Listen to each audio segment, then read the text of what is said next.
En 1860, Émile de la Bédolière parlant du théâtre de Belleville est amené à faire l'histoire du privilège. Après la Restauration, Louis XVIII voulait faire réunir dans un monument funèbre les restes de Louis XVI et de Marie-Antoinette, mais grand fut alors l'embarras du gouvernement, car nul ne savait au juste où reposaient ces restes oubliés. Ceci donna lieu à une enquête. M. Seveste père, artiste du théâtre du Vaudeville, et qui savait, lui, où avaient été inhumés les illustres condamnés, alla aussitôt faire sa déclaration. Et grâce aux renseignements donnés par lui, on retrouva leurs ossements. Pour le récompenser, le gouvernement lui accorda, sur sa demande, pour lui et ses fils, leur vie durant l'exploitation dramatique de toute la banlieue. Privilège énorme quand on songe qu'outre ces théâtres il avait droit de prélever une redevance sur tous les saltimbanques, faiseurs de tours, directeurs de jeux, etc., qui exerçaient dans le département de la Seine au-delà des murs de Paris. Ce privilège est daté du 10 juin 1817. Dès lors, ces messieurs firent construire plusieurs salles, sortes d'écoles dramatiques où vinrent s'essayer à la rampe une multitude de jeunes gens dont quelques-uns ont fait leur chemin depuis. C'est du théâtre de Belleville que sont sortis Boutin, Pétard, Mélingue, La Cressonnière, Brasseur, Tisserand, Julien Deschamps, Virginie Goy et une foule d'autres que le public applaudit tous les jours.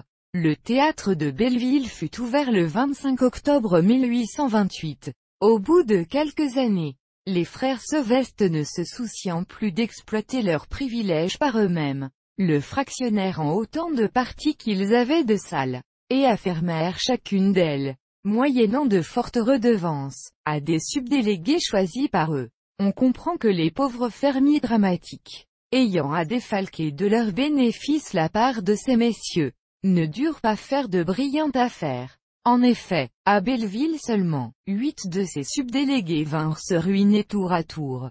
Mais après la mort du dernier des frères Seveste, leur privilège excessif fut anéanti tout naturellement, et les théâtres de la banlieue rentrèrent dans le droit commun. Aussi, depuis lors, ces directions, libres d'elles-mêmes, ont pris d'autres allures. Et nous voyons Belleville, Montparnasse, etc., n'ayant plus à lésiner sur la mise en scène, à rogner les appointements des artistes et à économiser sur le luminaire pour satisfaire aux exigences de tutelle onéreuse, être en voie de prospérité. C'est que ces théâtres, une fois libres d'entraves, ont eu jusqu'ici une position exceptionnellement avantageuse sous le triple rapport du répertoire, du personnel et du public. En effet, placés en dehors de l'enceinte, ils étaient considérés comme théâtres de province, et par conséquent avaient et ont encore la latitude de jouer les pièces des autres théâtres, 40 jours après leur première représentation.